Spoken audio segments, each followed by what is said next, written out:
Every legend has a dark side, and in the world of muscle cars, few stories are as shocking as Pontiac's 389 Tri-Power. On the surface, it was everything enthusiasts dreamed of: raw horsepower, cutting-edge design, and the sound of three carburetors opening wide in unison. But behind the glory, this engine carried a secret, one that racing circuits and even Pontiac's own corporate overseers didn't want anyone to know.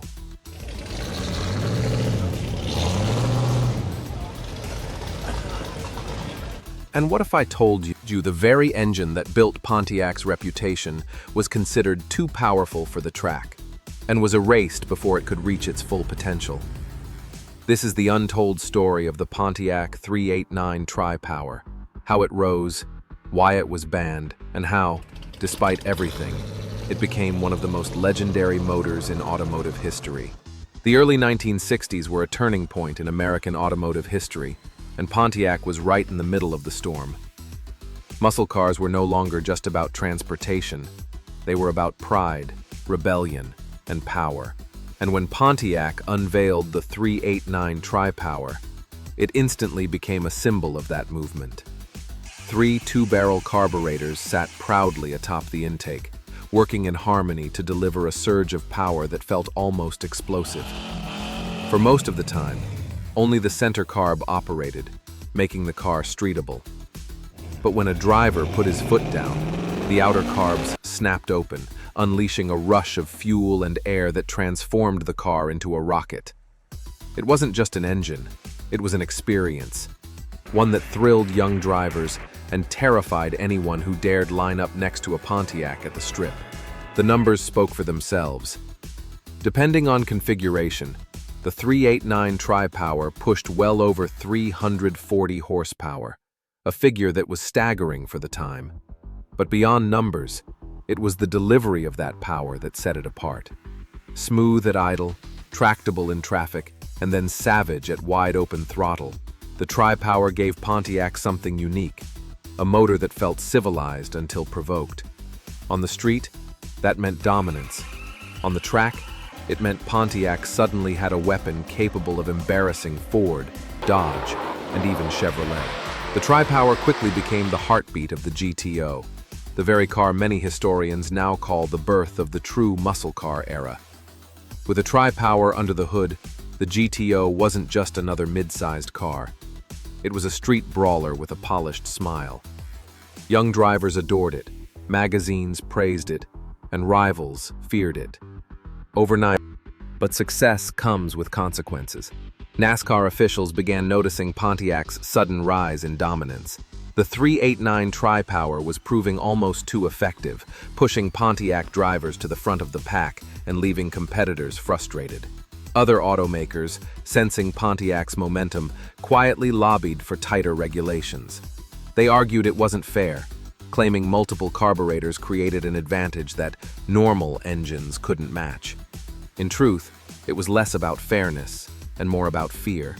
Fear that Pontiac, once seen as a second-tier GM division, was rewriting the hierarchy of American performance. Inside Pontiac, engineers pushed harder, refining the Tri-Power and building its reputation on drag strips and in magazine shootouts. Every victory added to its legend, but also added pressure. Insurance companies began raising rates on cars equipped with it, calling them too dangerous for the average driver. Regulators grumbled about rising horsepower wars. And rival manufacturers? They were growing desperate. Still, for a brief moment in time, Pontiac had the crown. The Tri-Power wasn't just an option code, it was a statement. It told the world that Pontiac was no longer playing catch-up, it was leading the charge. But in the world of horsepower wars, success is a dangerous thing. The more Pontiac won, the more powerful enemies it created, and soon, those enemies would find a way to strike back. As the 389 Tri-Power's legend grew, so did the resistance against it. On the racetrack, Pontiac was climbing higher and higher, powered by the triple carb setup that seemed almost unfair in its effectiveness. Fans loved it, drivers trusted it, and engineers swore by it. But the very qualities that made it a legend also made it a target. NASCAR and other racing circuits, pressured by rival manufacturers and nervous officials, began drafting new regulations. And with each passing season it became clear. The bullseye was painted directly on Pontiac's tri-power. The official reasoning sounded noble. NASCAR claimed it was about fair competition, arguing that multiple carburetors gave Pontiac drivers an edge that wasn't accessible to everyone else. They spoke of safety, of creating parity, of ensuring races weren't dominated by one setup. But in the garages and boardrooms, people whispered the truth. The tri-power was too good, too fast, too dominant. It wasn't about fairness, it was about fear. Ford and Chevrolet were uncomfortable with Pontiac's rise. NASCAR, always influenced by the biggest manufacturers, responded by tightening the rules. Suddenly, multi-carburetor setups were declared illegal. Just like that, the tri-power was written out of racing history. For the engineers at Pontiac, it was a gut punch.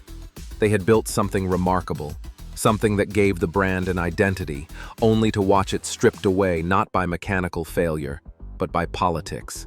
Drivers were equally devastated.